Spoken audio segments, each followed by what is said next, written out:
Hello दोस्तों, welcome to KG chemistry study and career CSC. आपका KG chemistry study and career पर स्वागत है। दोस्तों, आप लोगों ने पिछले वीडियोस को बहुत प्यार दिया, काफ़ी मन लगा के आपने स्टडी की। इसके लिए आप बहुत बहुत मुबारकबाद के हकदार हैं। और आगे आने वाले जो भी वीडियोस हैं उनको भी आप ऐसे ही प्यार देंगे, इसकी मुझे उम्मीद है। और लगातार अपनी स्टडी पे ध्यान देंगे। दोस्तों, अभी तक हम 3 पार्ट में आगे बढ़ चुके हैं सॉलिड स्टेट के। आज जो है हम चौथा पार्ट लेके आए हैं जिसमें हम लोग बात करने वाले हैं यूनिट सेल की। ओके, किसकी? किसकी? यूनिट सेल की। और अभी तक हमने जो बात की थी वो आपके 2 डायमेंशनल की बात की थी। आज जो हम बात करने वाले हैं वो आपके 3 डायमेंशनल की बात करने वाले हैं। ठीक है, तो 3 डायमेंशनल में कैसे आपका अरेंजमेंट होता है लैटिस पॉइंट का। व्हाट इज़ लैटिस पॉइंट, इसके बारे में आपको बताया गया था कि आपके पार्टिकल्स जो 2 डायमेंशन में अरेंज होते हैं उन्हीं को हम लोग क्या बोलते हैं, लैटिस पॉइंट्स बोलते हैं। ठीक है, आज हम लोग देखेंगे कि 3 डायमेंशन में कैसे ये अरेंजमेंट होता है। ठीक है, पहले हम लोग स्टेटमेंट देखते हैं। What is the statement? ठीक है, स्टेटमेंट में आपको आसानी से देखने को मिल जाएगा। क्या है स्टेटमेंट, देखते हैं भाई। Regular arrangement of constituents particles in 3 dimensions, ठीक है, आर कॉल्ड 3 डायमेंशनल लैटिस। ठीक है, यानी कि 3 डायमेंशन क्या होता है ये देखिए। मैंने 2 डायमेंशन की बात की थी, अब 3 डायमेंशन क्या होता है। ये अब है आपका एक एक्सिस, ये है आपका दूसरा एक्सिस, और ये है आपका तीसरा एक्सिस। क्योंकि हम यहाँ बात कर रहे हैं जो, वो हमारा कैसा है, बाई एक्सियल प्लेन है। बाई एक्सियल प्लेन है। और हमको जो यहाँ पे शो करना है वो आपका क्या है, ट्राई एक्सियल है, यानी कि 3 डायमेंशन है, 3 दिशा में है। ठीक है, तो उसको हम लोग इस तरीके से मानेंगे कि ये आपका एक्स है जो कि लेफ्ट एंड राइट है, ये आपका वाई है जो कि टॉप एंड बॉटम है, ऊपर और नीचे है, और ये आपका जेड है। ठीक है, ये आपका जेड है थर्ड वाला, जो कि कहाँ पर है, जो कि आपका इस मोबाइल फ़ोन की स्क्रीन के अंदर और इस मोबाइल फ़ोन की स्क्रीन के बाहर है। ठीक है, इसको ऐसे हम लोग समझ सकते हैं। ठीक, ओके। तो ये हो गई बात कि इस 3 डायमेंशन में आपके पार्टिकल्स का, ठीक है, 3 डायमेंशन में आपके पार्टिकल्स का जो रेगुलर अरेंजमेंट होगा इस तरीके से यहाँ पे, ठीक है, वो अरेंजमेंट क्या होगा, 3 डायमेंशनल अरेंजमेंट होगा किसका, लैटिस का। ठीक है, ओके, आइए समझते हैं ये 3 डायमेंशनल अरेंजमेंट क्या होगा। ठीक है, ओके, देखिए इसको। मैंने यहाँ पे कुछ फिगर ड्रॉ किए हैं। ये आपका क्यूबिक है। ठीक है, ये आपका क्यूबिक लैटिस है, और क्यूबिक लैटिस में NaCl ज़्यादा सेट होता है। ठीक है ना, ये आपका क्रिस्टल लैटिस है, एक क्रिस्टल लैटिस है। और इसमें मैंने एक अलग से यूनिट सेल भी ड्रॉ किया है जो कि शेडेड पोर्शन आपको दिखाई पड़ रहा है। ये शेडेड पोर्शन क्या है, ये शेडेड पोर्शन आपका यूनिट सेल है। ठीक है, तो what is unit cell? Regular arrangement of unit cell in 3 dimension form crystal lattice. तो आपके जो कॉन्स्टिट्यूएंट्स पार्टिकल्स हैं, ठीक है, जो आपके कॉन्स्टिट्यूएंट्स पार्टिकल्स होंगे, उन कॉन्स्टिट्यूएंट्स पार्टिकल्स को लगातार जब यहाँ पे अरेंजमेंट किया जाएगा, ठीक है, तो उनके अरेंजमेंट से जो आपका बनेगा वो क्या होगा, वो आपका होगा यूनिट सेल। ठीक है, उनके अरेंजमेंट से जो बनेगा वो क्या होगा, यूनिट सेल होगा। ठीक है, और यूनिट सेल के अरेंजमेंट से जो बनेगा वो क्या होगा, वो होगा आपका क्रिस्टल लैटिस। ठीक है, क्रिस्टल लैटिस बनेगा, मतलब यूनिट सेल का लगातार रिपीटेशन होगा। जैसे यहाँ पे देखिए क्या दिखाई पड़ रहा है आपको, इसमें आपको दिखाई पड़ता होगा कि लगातार आपके कई यूनिट सेल लगातार इसमें जुड़े हुए हैं। ठीक है, अब मैं शो करता हूँ इसको, काफ़ी घाचा पचा हो गया था। इसमें देखिए, ये आपका 1, ये आपका 2, ये आपका 3, ये आपका 4, ये आपके 5, ये आपके 6, ये आपके 7 और ये आपके 8। ठीक है, टोटल आपके 8 यूनिट सेल हैं जो कि यहाँ पे लगे हुए हैं। और इस 8 यूनिट सेल के हेल्प से क्या हुआ है, इस 8 यूनिट सेल के हेल्प से ये आपका क्रिस्टल तैयार हुआ है, जिसको हम लोग क्या बोल रहे हैं, एक क्रिस्टल लैटिस। ठीक है, एक क्रिस्टल लैटिस बोल रहा है। ठीक, ओके, अब आगे आगे चलते हैं, आगे देखते हैं इसमें क्या है भाई। 1 2 3 4 5 6, मिटा दिया इसको। आगे चलते हैं। मैंने यहाँ पे एक यूनिट सेल शो किया है। ठीक है, एक यूनिट सेल ये आपका शो किया है। ये आपके यूनिट सेल में डायमेंशंस हैं। ठीक है, क्या है भाई, डायमेंशंस हैं।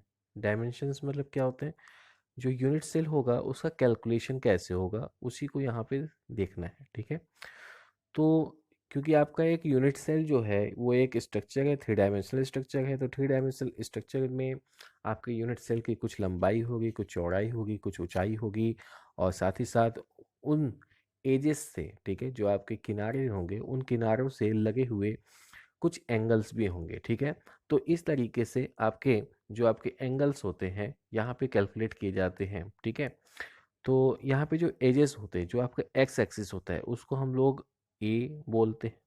जो आपका वाई सॉरी एक्सिस होता है, वाई एक्सिस होता है, उसको हम लोग सी बोलते हैं। और जो हमारा जेड एक्सिस होता है उसको हम क्या बोलते हैं, बी बोलते हैं।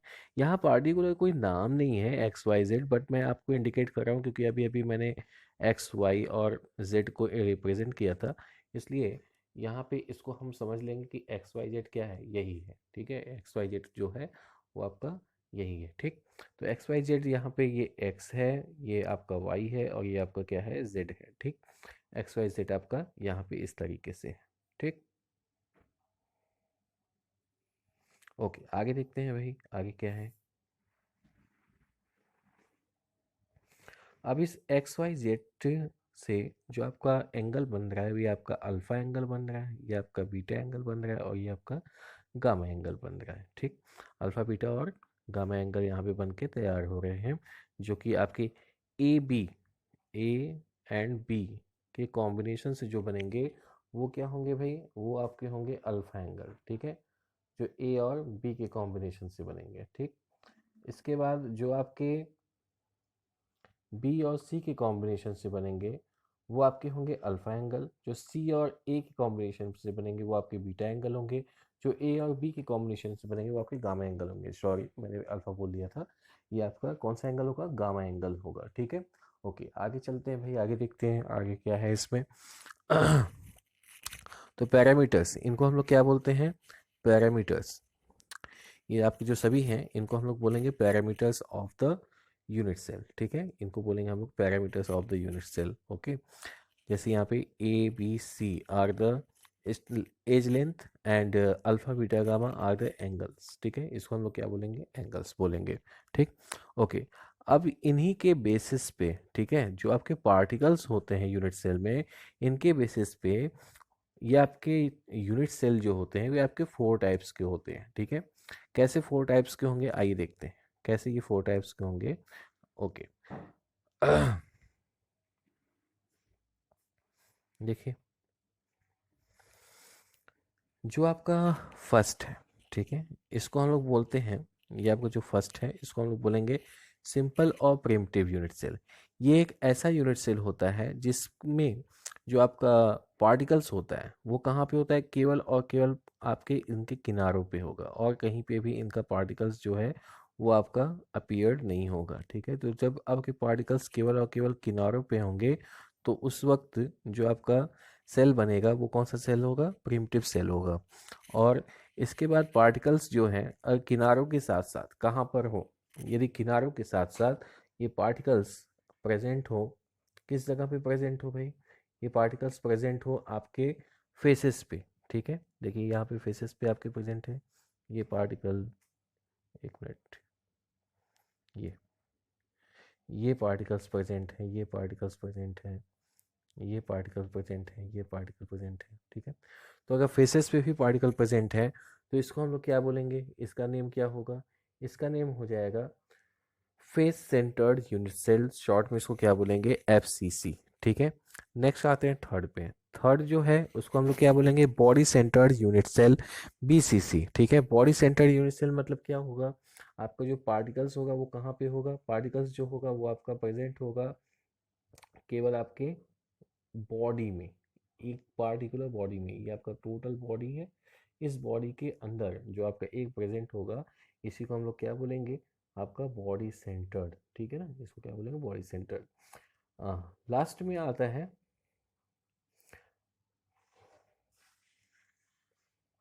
लास्ट में आपको देखेंगे तो लास्ट में आपको मिलेगा ये।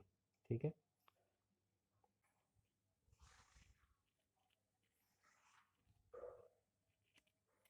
ये आपका जो होगा वो क्या हो जाएगा, एंड सेंटर्ड हो जाएगा, जिसमें आपके पार्टिकल्स कहाँ पे हैं, पार्टिकल्स आपके हैं आमने सामने के दो फेसेस पे, आमने सामने के दो फेसेस पे जब होंगे तो इसी को हम लोग क्या बोल देंगे, एंड सेंटर। जैसे आपका मान लो ये है, ठीक है, ये इस तरीके से बन के तैयार हुआ।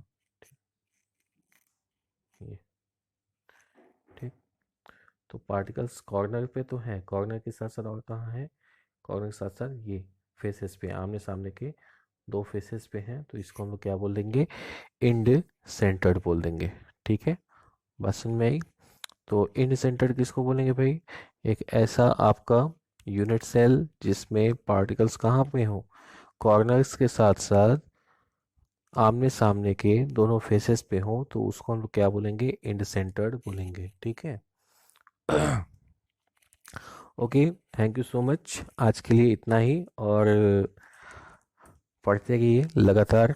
ठीक है, लगातार बताते रहिए, कुछ फीडबैक दिया कीजिए कि कैसा है, क्या है, क्या इम्प्रूवमेंट किया जाए इसमें, क्योंकि मैं तो अपने अकॉर्डिंग आपको ठीक ही ठाक बताता हूँ, बाकी आपको जो भी समझ में आए अच्छा बुरा उसको आप बताया कीजिए कमेंट में, अच्छा लगेगा अगर अगर आप इसको बताएंगे।